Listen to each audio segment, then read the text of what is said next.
ഇതിലില്ല. നിലവിൽ അർജന്റീനിയൻ ടീമുമായി ബന്ധപ്പെട്ട് കരാർ ഒപ്പിട്ടു. ഈ കരാറിന്റെ അടിസ്ഥാനത്തിൽ അർജന്റീന ടീം മാനേജ്മെന്റ് പണം അയക്കാൻ മെയിൽ അയച്ചപ്പോഴാണ് നമ്മൾ പണം അയച്ചത്. അവർ പറഞ്ഞത് 2 വിൻഡോ ഒക്ടോബർ അല്ലെങ്കിൽ നവംബർ. അതിനുശേഷം അവർ ഒക്ടോബറിൽ നിർബന്ധമായി കേരളത്തിലെത്തുമെന്ന് അറിയിച്ചതിന്റെ അടിസ്ഥാനത്തിൽ പണം അയച്ചു.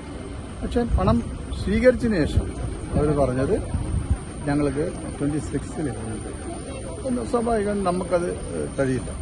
കേരളത്തെ സംബന്ധിച്ചിടത്തോളം ഞങ്ങൾ ഒക്ടോബറാണ് ഉദ്ദേശിച്ചത്. അതിലാണ് 25 ഒക്ടോബർ. അതിൽ മാത്രമേ ഞങ്ങൾ സ്വീകാര്യമാക്കൂ എന്ന് പറഞ്ഞിട്ടുണ്ട്. അതാണ് ഈ പറയുന്ന കാര്യങ്ങൾ. ഇതിൽ വലിയ കാര്യമൊന്നുമില്ല. അത് അവരാണ് തീരുമാനിക്കുന്നത്. കേരളത്തിന് ഈ കാര്യത്തിൽ എന്തെങ്കിലും രീതിയിൽ നഷ്ടമുണ്ടായിട്ടുണ്ടെങ്കിൽ, നഷ്ടം വരാൻ സാധ്യതയുണ്ടെങ്കിൽ അതിന്റെ പൂർണ്ണ ഉത്തരവാദിത്വം അർജന്റീനയുടെ ടീം മാനേജ്മെന്റാണ്.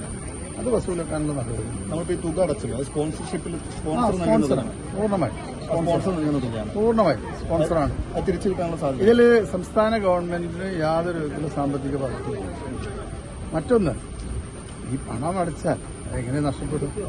നിങ്ങൾ കളിക്ക് വേണ്ടി പണം അടച്ചില്ല, നിങ്ങൾ വന്നില്ലെങ്കിൽ അതിന്റെ നഷ്ടം കൂടി തരേണ്ടത് അവർ സംസ്ഥാനത്തിനാണ് തരേണ്ടത്.